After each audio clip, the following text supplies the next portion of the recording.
Transfers are small, intricate designs that can be put on your models to add just a little bit more detail.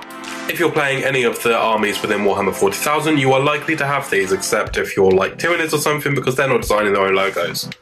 To apply them is rather simple. All you need to do is use a hobby knife and make sure to be careful when doing this to cut them from the sheet.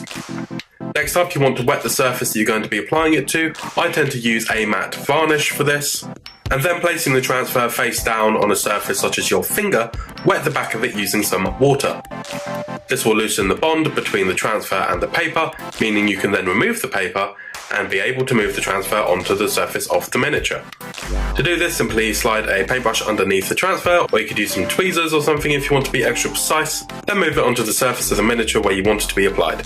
Whilst the surface is still wet, you can move it about a bit, so you don't have to worry too much about the placement.